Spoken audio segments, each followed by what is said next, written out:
The golden ratio, which may be seen in nature design and beauty, can also be applied in art and design to achieve beauty, balance, and harmony.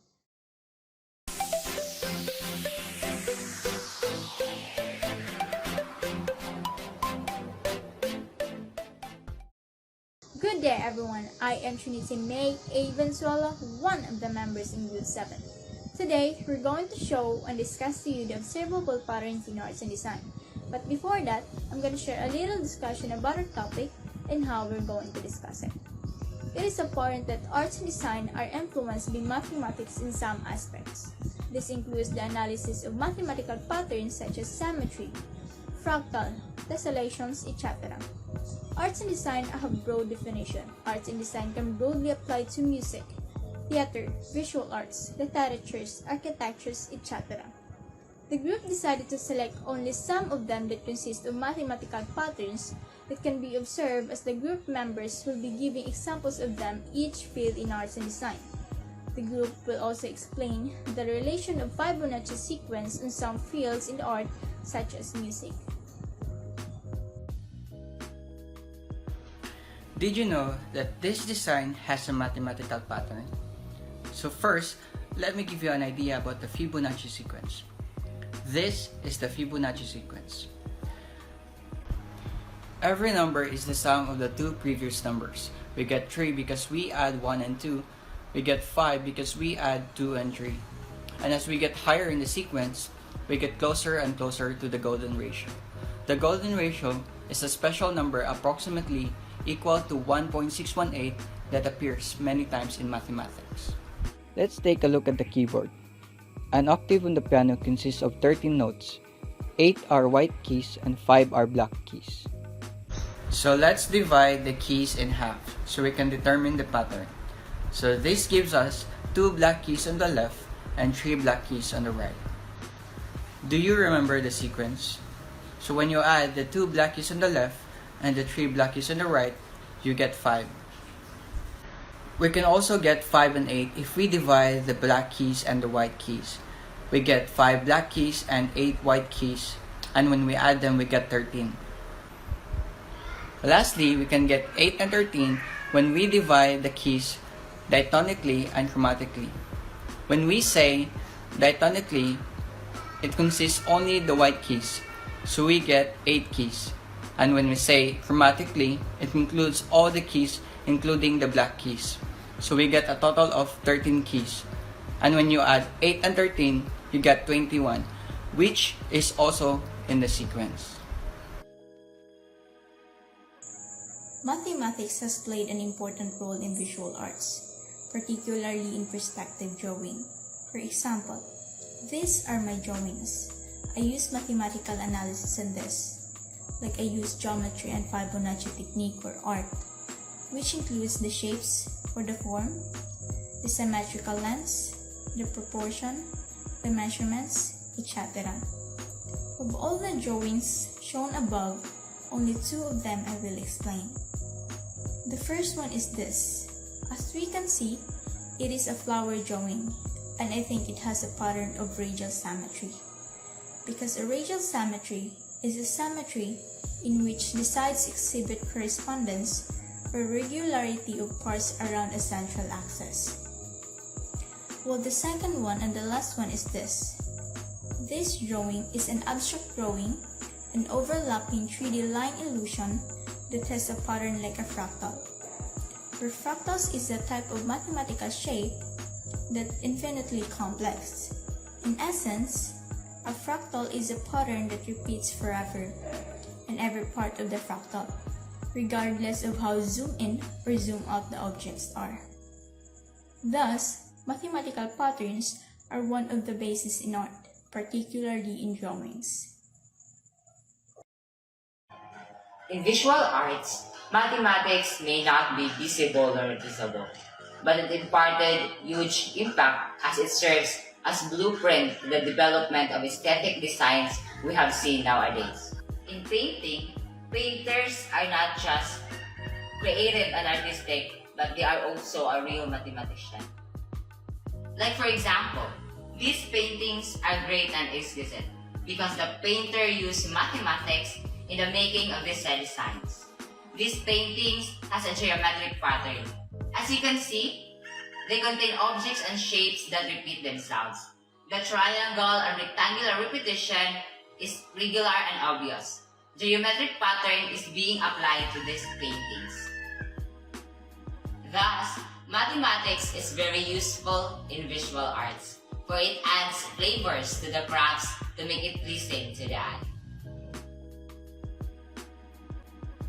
Oftentimes, mathematics is related to literature. It has been said that books build connections to math for linguistic learners who tend to think in words, and to which most famous people in literature uses math on their work like Rudolph or Howard Nummerl, and many more.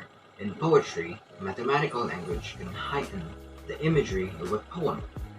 But some poems use mathematical themes or images to widen their mind in creating so-called poems.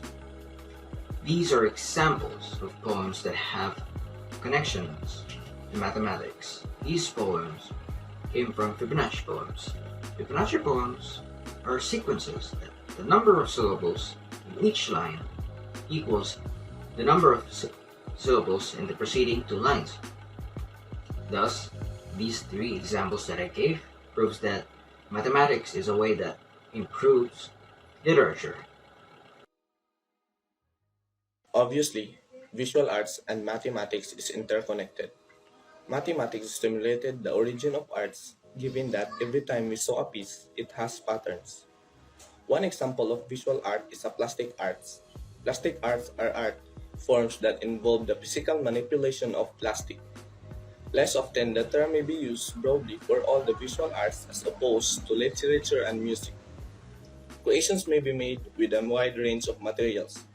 Some artists also make sculptures or functional pieces by applying some mathematical patterns, and it is made from recycled plastic. The object that I chose to share is the bottom part of plastic bottle. I have identified that this object has Rotational. a symmetrical pattern because it has shown the exact parts facing each other around on its axis. Rotational. Symmetry, also known as radial symmetry in biology, is the property of a shape that has the same appearance after some rotation by a partial turn.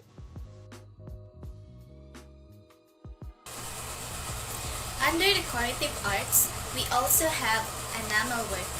These are metals, glass, ceramics, stones, or any objects wherein vitreous glaze is fused onto the surface, creating a brilliantly colored decorative effect.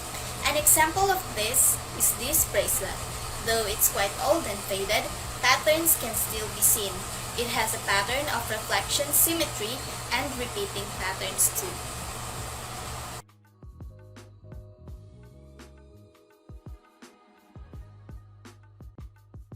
Using math in graphic designs make the design precise and fit to the context it's intended. Graphic design is an art or skill of combining text and pictures in advertisements, magazines, books, and everyday objects. Math is used every day by a graphic designer to know dimension on a web page, gum packaging, or even a billboard. Logo is a recognizable graphic design element, often including a name, symbol, representing an organization or product. These are the different types of logos we see on a daily basis that show reflection, rotation, and translation symmetric patterns. First, we have McDonald's and Chanel. The reflective symmetry occurs when a pattern can be folded across a mirror, so one half lies on the top of the other. Second, the Sun Microsystem and Mitsubishi Motors. The rotational symmetry occurs when a pattern that we can turn a pattern by some degree about a point and the pattern look exactly the same. And lastly, the Public Broadcasting Services and Canterbury. The translation symmetry occurs only in patterns that cover a plane. This happens when you can move a copy of a pattern a specific distance in a specific direction so that it lies. Volume is the three-dimensional amount of space that an object or substance occupies. In Interior designers use equations of volumes to calculate the volume of a furniture such as desks and chairs and make sure the room is filled properly. In interior design, area and volume calculation skills are needed for the designers to achieve a greater scenery in a room and also to calculate the proper layout for a room and a building. They also do mathematical calculations to make sure their designs comply with building regulations. Sometimes, they also use geometry for better looking designs. Here is an example of an interior design by one of the boutique versatile firm, Shy Designs. In these interior designs, we can see that it showcases a reflective symmetry pattern from the couches, chairs, walls, tables, and ceilings. Reflective symmetry pattern is a type of symmetry pattern in which it mirrors or reflects the object within the line of symmetry.